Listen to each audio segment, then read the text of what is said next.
Pierre Mercure est sans contredit pour moi, mais je crois que je ne suis pas le seul à avoir cette opinion, un des grands esprits de la musique québécoise au 20e siècle. Je dis un des grands esprits, d'abord il nous a quittés trop tôt, mais son apport fut, malgré que sa vie fut brève, il est mort à 39 ans, son apport a été inestimable. Ça a été le premier à être sensible à l'américanité en musique, ce qui n'est pas rien. Et ça a été aussi le premier à s'intéresser de très près au rapport entre les arts.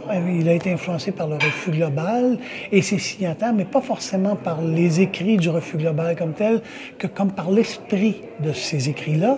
Et ces écrits-là ont engendré chez lui une soif de créer une musique qui soit immédiatement de notre temps, pas héritière d'une tradition trop lourde ou trop passéiste. Pour lui, la musique devait être immédiatement conjugable au présent.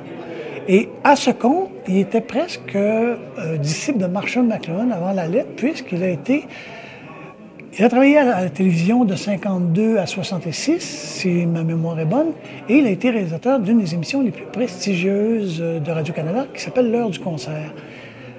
Ça semble être un aparté que je dis ça et que je parle du compositeur Pierre Mercure, mais pour moi, son œuvre télévisuelle et son œuvre, disons, musicale sont équivalentes en termes de qualité. Et là où je considère qu'il a été disciple de Marshall McLuhan, c'est qu'il avait bien compris une chose, c'est que la télévision permettait un métissage nouveau des formes d'art, où je crois en tout cas que cette idée lui est venue.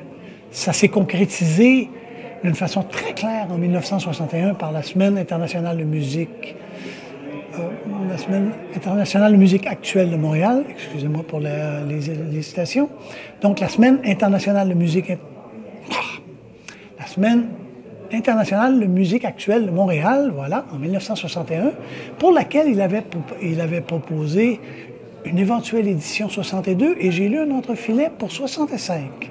Donc, il y aurait eu 3 esquisses de cette semaine, mais cette seule semaine qui a eu lieu, parce que les 2 autres ont avorté, montre à quel point, en 1961, on avait ici un compositeur dont l'œuvre et la pensée allaient de pair non seulement avec une modernité, non seulement avec mais avec une nécessité d'être absolument de son temps. Et Pierre Mercure s'est expliqué un peu là-dessus en disant quelque chose comme le compositeur doit être soit de son temps, soit le renier, il doit choisir. Alors, c'est grosso modo ce que je retiens de Pierre Mercure et c'est ce que j'en ai dit. À savoir que c'est peut-être non pas le premier artiste multi ou pluri ou transdisciplinaire qu'on ait eu.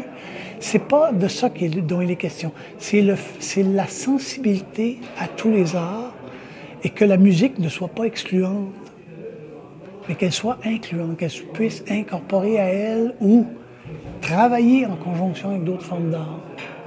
Voilà, en gros, c'est ce que j'ai dit ce matin, mais c'est aussi ce que je crois qui doit être retenu de Pierre Mercure.